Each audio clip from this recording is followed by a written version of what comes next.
UP 80 news, खबर से असर तक। डेली न्यूज अपडेट पाने के लिए हमारे चैनल को सब्सक्राइब करें और बेल आइकन को दबाना बिल्कुल भी ना भूलें।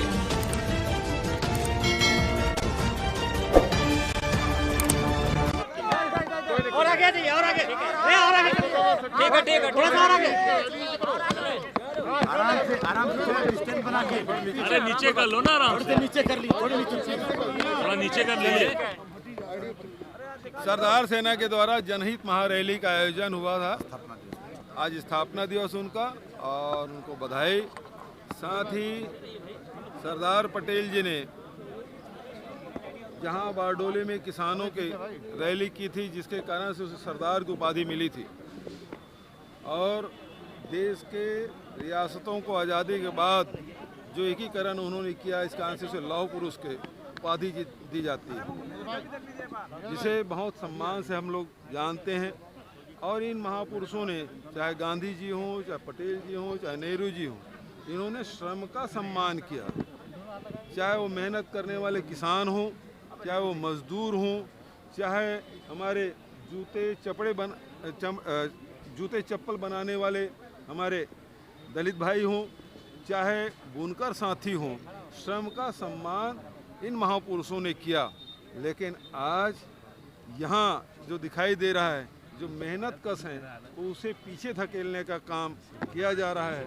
और आज गुजरात से एक और व्यक्ति निकले हैं, जो लगातार लोगों को ठगने का काम कर रहे हैं और लगातार जुमले दे रहे हैं। तो सरदार पटेल की धरती से एक जुमलों का सरदार भी निकला है, और इस बात से लोग, उनके बातों से लोग परेशान भी हैं और सबक भी सिखाना चाहते हैं। तो आने वाले उत्तर प्रदेश के चुनाव में निश्चित रूप से सबक सिखाया जाएगा। अच्छा, सरदार की राजनीति हो रही है, कहा जा रहा है, केजरीवाल जी ने कहा है कि 300 यूनिट बिजली देंगे, अखिलेश जी ने बोला है यूपी में कि 300 यूनिट बिजली फ्री देंगे। तो आप लोग क्या करेंगे, आप लोग क्या देने वाले हैं? हम तो छत्तीसगढ़ में 400 यूनिट पहले दे रहे हैं। तो क्या यूपी में भी माना जाए? बिल्कुल। देखिए, आप जो प्रतिज्ञाएं हैं उसको ध्यान से पढ़िए। किसानों के लिए भी है, गृहिणियों के लिए भी है, नौजवानों के लिए भी है, और गृहस्थों के लिए भी है। सारी बातें। मेरठ में सर अभी जो कार्यक्रम हुआ, उसमें पीएम मोदी ने कहा है कि पहले यहाँ अवैध रूप से टूर्नामेंट होता था, लेकिन अब योगी जी जेल खेल रहे हैं यूपी में। तो फिर वो टेनी को अभी तक क्यों, उसके खिलाफ मोदी जी टेनी को क्यों बर्खास्त अभी तक नहीं किए हैं? यदि उनके नज़र में जो कानून को हाथ मिले वो अपराधी हैं, तो उसके बगल में टेनी जी क्यों खड़े होते हैं? सोनिया गांधी जी से भी आपकी मुलाकात है।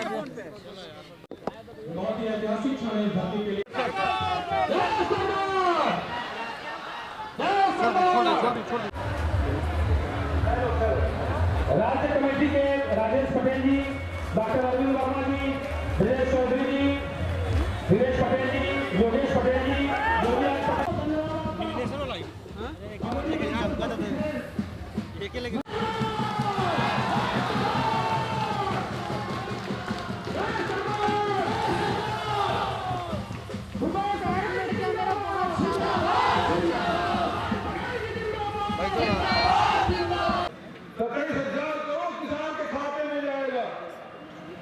और उसके बाद राजीव गांधी किसान न्याय योजना, समर्थन मूल्य की बात हो गई। राजीव गांधी किसान न्याय योजना हमने लागू की, उसने 9,000 रुपये का देने हमको रोका गया। हमने कहा हम समर्थन मूल्य खरीदेंगे, लेकिन किसान के खाते में 2500 से कम नहीं जाएगा। और आज 2540, अगले साल समर्थन मूल्य 100 रुपये बढ़ाया तो 2640। कम नहीं होगा। पूरे हिंदुस्तान और दुनिया में सबसे ज्यादा कीमत में धान खरीदने वाला कोई प्रदेश है, वो छत्तीसगढ़ है। और वो छत्तीसगढ़ में किसकी सरकार है? सरदार वल्लभ भाई पटेल, महात्मा गांधी, नेहरू जी का सब चलने वाली सरकार।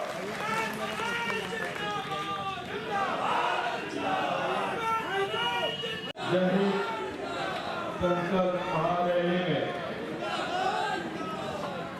आप सभी उपस्थित हुए हैं। मैं सबको हाथ जोड़ के प्रणाम करता हूँ, नमन करता हूँ। आदरणीय अविनाश काकड़े जी, बन जाएगा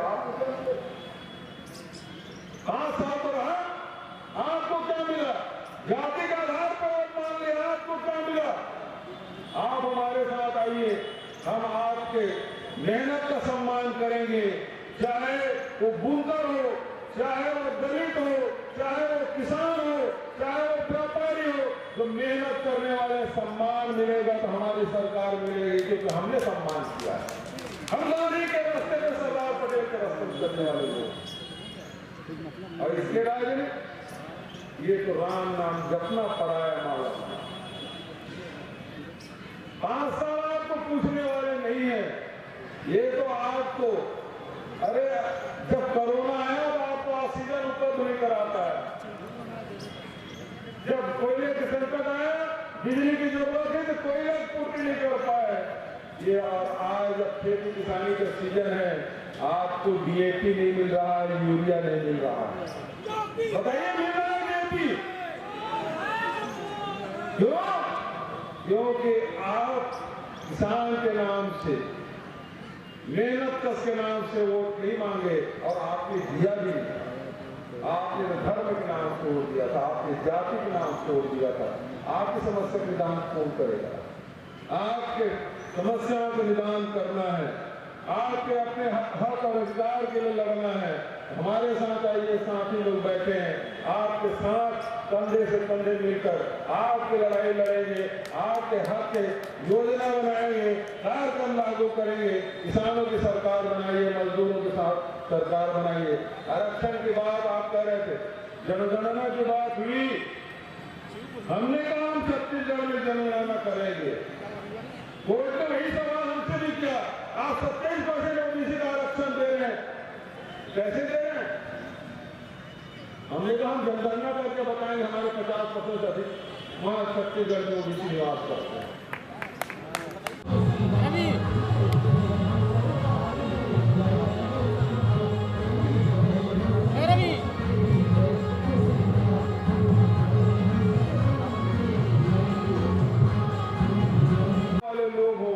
सबको सम्मान देने का काम किया है तो सरदार पटेल, महात्मा गांधी, जवाहरलाल नेहरू ने किया। महात्मा गांधी ने सर से मैला धोया। इसका मतलब क्या है? कि श्रम का सम्मान करना है, जो मेहनत कर रहे उसका सम्मान करना है। और ये जो लोग हैं वो श्रम का शोषण करने वाले हैं, किसानों के मेहनत पे शोषण करने वाले, ये बुजुर्गों के शोषण करने वाले, ये हमारे जो चप्पल बनाने, जूता बनाने वाले के शोषण करने वाले लोग हैं, उस विचारधारा के लोग हैं। तो गांधी जी का हत्या ने किसी ने की है तो मेहनत करने वाले के जो शोषण कर किए, वही लोग गांधी के हत्यारे हैं। और उसी को प्रतिबंधित करने का काम सरदार वल्लभ भाई पटेल ने किया। इस बात को आपको समझना होगा। आज ये लोग आपसे जाति के नाम से वोट मांगते हैं, धर्म के नाम से वोट मांगते हैं। कभी ये नहीं कहते आपको क्या आप किसान हैं तो आपके धान की कीमत 2500 रुपया होगी, आपके गेहूं की कीमत 2500 रुपया होगी। ये बात कभी नहीं कहते। आपकी गन्ना 400 रुपये क्विंटल होगा, ये कभी ये बात नहीं करते। क्यों? ये मेहनत करने वाले सम्मान की बात है। और यही काम हमने छत्तीसगढ़ में किया। आज 2500 रुपये क्विंटल, आप किसानों 2500 रुपये कैसे दे रहे हैं? हमने कहा हम किसानों को ताकतवर बनाना चाहते हैं। ये जब हम गोबर खरीदने चले थे, ये लोग हमारा उपहास उड़ाते थे। गौ माता की जय करते हो, ठीक है, लेकिन गौ माता की सेवा आप नहीं करते। गाय के नाम से वोट तो मांग सकते हो, लेकिन गौ माता की सेवा नहीं कर सकते। हमने छत्तीसगढ़ में 2 रुपये किलो में गोबर खरीदा है, 10 रुपये में वर्मी कंपोस्ट। आज डीएपी की किल्लत हमारे छत्तीसगढ़ में है, लेकिन वही वर्मी कंपोस्ट मिला के हम डाल रहे हैं। हमारे यहाँ कोई लाइन नहीं लगी है, कोई किसान किसी की मौत नहीं हो रही है। ये छत्तीसगढ़ है। तो मैं आपसे यही निवेदन करना चाहता हूँ, मैं आपसे सवाल करता हूँ, क्या उत्तर प्रदेश में भी 2500 रुपये में धान खरीदी होनी चाहिए कि नहीं होनी चाहिए? आवाज कम आ रही है। 2500 में गेहूं बिकना चाहिए कि नहीं बिकना चाहिए? 400 रुपये क्विंटल में गन्ना बिकना चाहिए कि नहीं बिकना चाहिए? ये छुट्टे जानवरों को प्रबंध होना चाहिए कि नहीं होना आप हमारे साथ आइए और जोरदार जयकारा बोलिए। सरदार वल्लभभाई पटेल अमर रहे, सरदार वल्लभभाई पटेल अमर रहे, सरदार वल्लभभाई पटेल अमर रहे। धन्यवाद। जय हिंद, जय छत्तीसगढ़, जय उत्तर प्रदेश।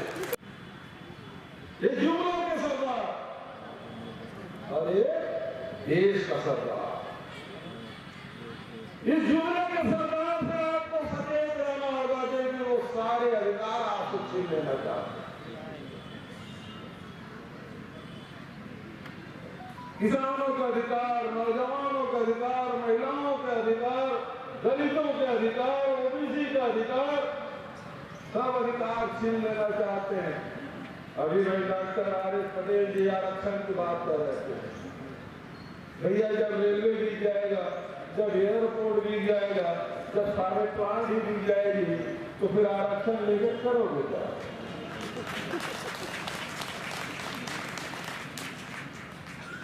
निजी फैक्ट्री में आरक्षण होता है क्या? नहीं होता। और ये सब कहते हैं। और इसीलिए छगन भुजबल जी जब मुझे साहू जी महाराज कर्मभूमि में गया था और वहां मुझे ड्यूटी बाग पुलिस सम्मान से सम्मानित किया, तब छगन भुजबल जी ने कहा, भूपेश भाई अपने कांग्रेस के मित्रों को बता दे कि 70 साल में क्या किया ये बताने की जरूरत नहीं है। यदि आप बताओगे तो उनको ये भी देख पाएंगे। इसलिए आप बिल्कुल मत बताना कि आपने क्या किया। तो आज आपको अधिकार से वंचित करने का काम, छीनने का काम 2022 लग गया। दोस्तों आप सब किसान रहते हैं, आपकी आय दुगुनी हो गई। उन्होंने कहा 2022 में आय दुगुनी हो जाएगी। आदरणीय साथियों, अभी चर्चा कर रहे थे हमारे संचालक महोदय और हमारे साथियों ने 2 गिरफ्तारियों की बात कही, एक मेरे पिताजी की और एक गालीचरण की। वो कालीचरण नहीं है, गालीचरण है। अरे संत महात्माओं से की वाणी सुनिए, उसे मन का संताप जाता है। लेकिन ये ऐसे संत के नाम से शैतान है जिसके मुंह से केवल गाली निकलती है। महात्मा गांधी के बारे में अनर्गल बातें कहे और गोडसे को महिमा मंडित करे, कैसे बर्दाश्त किया जा सकता है? वो खलनाओं नहीं कहीं और भी छुप जाता तो वो भी छत्तीसगढ़ की पुलिस ढूंढ लाती है और उसको जेल के सीटों में जिसके भेजते। भारतीय जनता पार्टी के लोगों ने प्रक्रिया के बारे मैंने पूछा, भाई वो बात तो छोड़िए, प्रक्रिया तो ऊपर नीचे होते रहता है। पहले ये तो बताओ कि कालीचरण ने महात्मा गांधी को गाली दी, उसे आप दुखी हैं कि खुश हैं?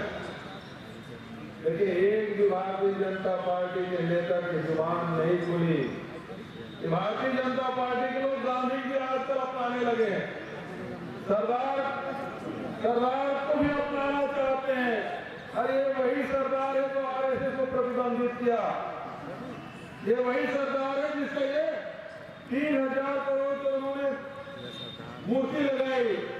लेकिन दुर्भाग्य दोस्तों, उसको देखने के भी पैसा लगता है, उससे पैसा वसूली कर रहा है। ये तो वो लोग हैं, राम मंदिर बनाएंगे बोले, सत्ता प्राप्त करने और जमीन बेचना शुरू कर दिया। ये काशी विश्वनाथ हम सब का आस्था के केंद्र, उसे भी उन्होंने शॉपिंग मॉल बना दिया। सारे मूर्तियां हटवा दी और शॉपिंग मॉल बना दिया, वहां मंदिरें हटा दी। इनका काम है राम नाम जपना। उपाधि किसने दी थी? जब बारडोली का सम्मेलन हुआ, बारडोली का किसान आंदोलन हुआ, तो महिलाओं ने उसे सरदार की उपाधि दी थी। ऐसे हमारी मातृशक्ति को मैं नमन करता हूं।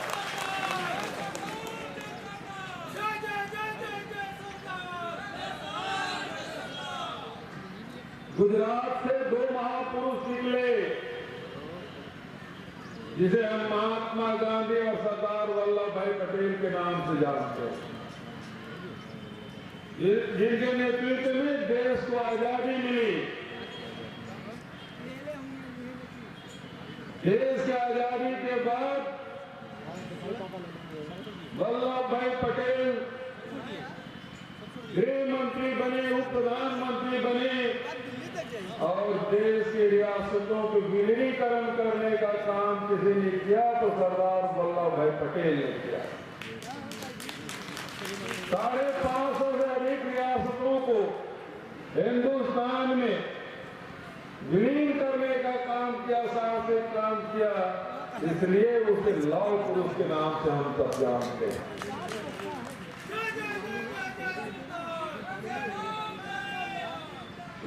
लेकिन आजकल गुजरात से 2 लोग और 4 लोग और निकले हैं, 2 बेचने वाले, 2 खरीदने वाले।